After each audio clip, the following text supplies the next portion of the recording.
اگر ہمارے جسم کی اندر پائی جانے والی بیماریاں ہیں تو ان کو ٹھیک کرنے کا کیا کیا طریقہ ہے، اس کے بارے میں 3 چیزیں بتائی گئی ہیں. نمبر 1 حفظان صحت، یعنی بیمار ہونے سے پہلے آپ اپنی صحت کی اس طرح حفاظت کریں کہ آپ بیمار ہی نہ ہوں. بیمار ہم کیسے ہوتے ہیں؟ کب ہوتے ہیں بیمار؟ جب ہم کیئر لیس ہو جاتے ہیں. سردی آئی ہے تو سردی کے مطابق کپڑوں کا اہتمام نہ کریں، اپنی خوراک کا اہتمام نہ کریں، سوتے وقت بستر کا اہتمام نہ کریں، اور نہاتے وقت گرم پانی کا اہتمام نہ کریں. عموماً ایسے ہی بیمار ہوتے ہیں نا. یا باہر نکلتے وقت اپنے آپ کو پوری طرح کور نہ کریں موسم کے مناسبت سے. ایسا نہیں کہ ابھی معمولی سی ٹھنڈی ہوا چلی اور آپ نے ڈھیر سارے کپڑے پہن لیے، اتنا پسینہ آیا کہ ذرا سا کپڑا ہٹانے پہ ہوا لگی اور آپ اچھے بھلے موسم میں بھی بیمار ہو گئے. تو ہمیشہ گریجولی اپنے کپڑے جو ہیں ان کو گرم کرتے جائیں. جیسے جیسے ٹیمپریچر ڈاؤن ہوتا جاتا ہے اس حساب سے اپنے جو اڑنے کے لیے یا پہننے کے لیے کپڑوں کا استعمال ہے اس کا سلیکشن آپ خود کریں گے. جیسے شروع میں آپ دیکھتے ہیں ہم صرف پنکھے بند کرتے ہیں، لیکن کھڑکیاں دروازے عموماً کھلے رہتے ہیں. پھر آہستہ آہستہ 1 مہینے کے بعد ایسا موسم آتا ہے کہ آپ آہستہ آہستہ دروازے بھی بند کرنا شروع کر دیتے ہیں.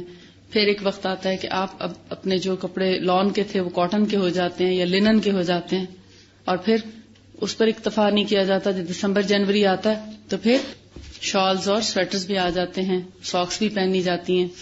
تو جیسے جیسے پھر موسم گرم ہونا شروع ہوتا ہے تو آہستہ آہستہ چیزیں کم ہونا شروع ہو جاتی ہیں. یہ ہے بیمار ہونے سے پہلے اپنی حفاظت کرنا.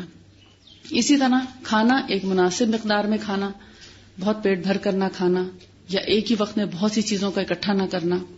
بھوک رکھ کے کھانا، تھوڑی مقدار میں کھانا، مناسب وقت پہ کھانا، اور کھانے کے بعد پھر دوبارہ نہ کھا لینا.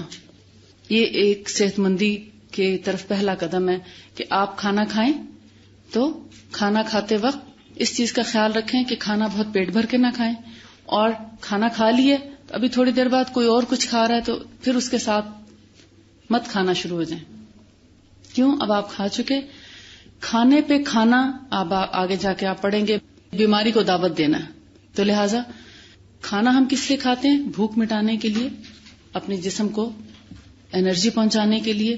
لیکن اسی کھانے کو جب آپ دوبارہ کھا لیں گے، مثلا آپ اپنا کھانا کھا چکے تھے، آپ کے گھر میں مہمان آ گئے، آپ نے ان کے آگے کھانا رکھا، انہوں نے کہا آپ بھی کھائیں، تو آپ پھر کھانے بیٹھ گئے. کھانا تو وہ ہے جو آپ اپنے اندر انرجی پیدا کرنے کے لیے، اپنی بھوک مٹانے کے لیے، اپنے جسم کی قوت کو بحال کرنے کے لیے کھا رہے ہیں. مگر وہی کھانا جب آپ جلدی دوبارہ کھا لیں گے تو کیا ہوگا؟ بیمار ہو جائیں گے. ہو سکتا ہے ڈائریا ہو جائے، ہو سکتا ہے گیسٹرک پرابلم ہو جائے، ہو سکتا ہے وامٹس آ جائیں، ہو سکتا ہے پیٹ میں درد ہو جائے، کولک پین ہو جائے. تو اس کھانے کا پھر آپ کو فائدہ نہیں ہوگا. مناسب وقت پہ کھانا ایک مناسب طریقہ ہے. لیکن اگر کھانا بہت پیٹ بھر کے کھا لیں گے تو آپ صحیح طرح ہضم نہیں کر سکیں گے. وہ کھانا آپ پہ بوجھ بن جائے گا. اس کھانے کے بعد آپ کو نیند آئے گی، آپ پڑھ نہیں سکیں گے، آپ تھکے تھکے محسوس کریں گے. لیکن آپ جتنا کم کھائیں گے، کم کھانے سے بھی یہ مراد نہیں ہے کہ آپ صرف 2 بائٹ لیں اور چھوڑ دیں اور فاقوں پہ آ جائیں. ہر انسان کی بھوک کی اور کھانے کے جو مقدار ہے اس کا ریشو فرق ہوتا ہے. کسی کے 2 نوالے کم ہوں گے، کسی کے 2 زیادہ ہوں گے. کوئی ایک ہی چپاتی پہ بہت اچھے طریقے سے مینج کرتا ہے. کچھ لوگ ایسے بھی ہیں جو ایک بھی پوری نہیں کھاتے ایک وقت میں، اور کچھ ایسے ہیں جو 1.5 کھاتے ہیں اور کچھ 2 بھی کھا لیتے ہیں جبکہ وہ زیادہ ہے.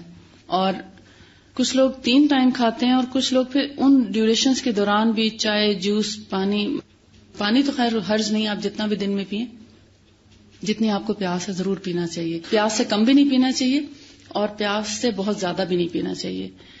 ہائیڈرو تھراپی اس وقت ٹریٹمنٹ چلا ہوا ہے، لیکن اس کے کچھ سائیڈ ایفیکٹس بھی ہیں.